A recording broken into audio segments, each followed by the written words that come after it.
the end game here, the real goal of Trump and Stephen Miller and J.D. Vance and Kristi Noem was to make it okay to militarize our cities, to get us used to having troops in the streets, so that when November of next year comes along, they can use those troops to intimidate people or to shut down voting places or to prevent ballots from being counted, to do the kind of things that apparently he actually tried to do in the fall of 2020 when it was looking like he was losing the election.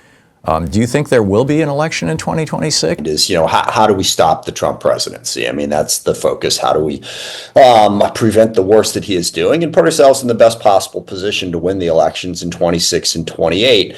And I think the current fight over Trump's budget and this shutdown fight is a really good focus on what Trump's priorities are versus what the priorities should be. Certainly focusing on healthcare is one big piece of it, but it's so much more than that.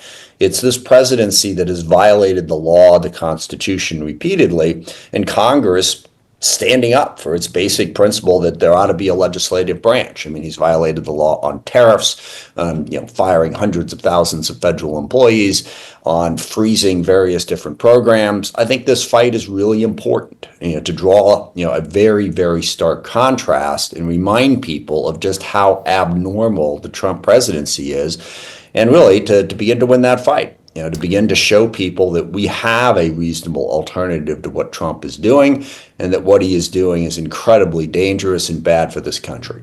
Governor Pritzker on Monday on Rachel Maddow's program said that he believed that the end game here, the real goal of Trump and Stephen Miller and J.D. Vance and Kristi Noem was to make it okay to militarize our cities, to get us used to having troops in the streets, so that when November of next year comes along, they can use those troops to intimidate people or to shut down voting places or to prevent ballots from being counted, to do the kind of things that apparently he actually tried to do in the fall of 2020 when it was looking like he was losing the election. Do you think there will be an election in 2026? And what are your concerns about that? And let me toss in, Greg Palast, the BBC reporter, was reporting last week on this program that there's a massive purge of voters going on in Virginia right now in preparation for this year's election. No, I think there will be an election.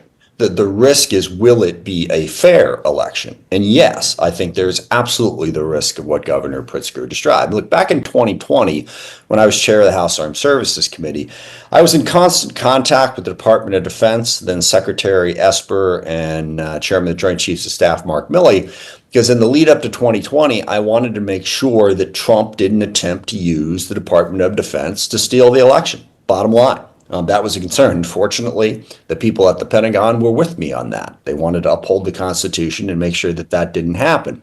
And now, as we head towards 26, Trump is absolutely going to try to, use whatever forces he can to subvert the election. So, we need to be ready for that. And we need to try and make sure that the election doesn't just happen, but it's free and fair. And the other point of this, beyond the military piece, is every congressional election cycle, there are close elections. Democrats lost an election seat in Iowa, I think it was in 2020, by 6 votes. All right. Mm-hmm. So there's a lot of them that come down to less than 1 percentage point.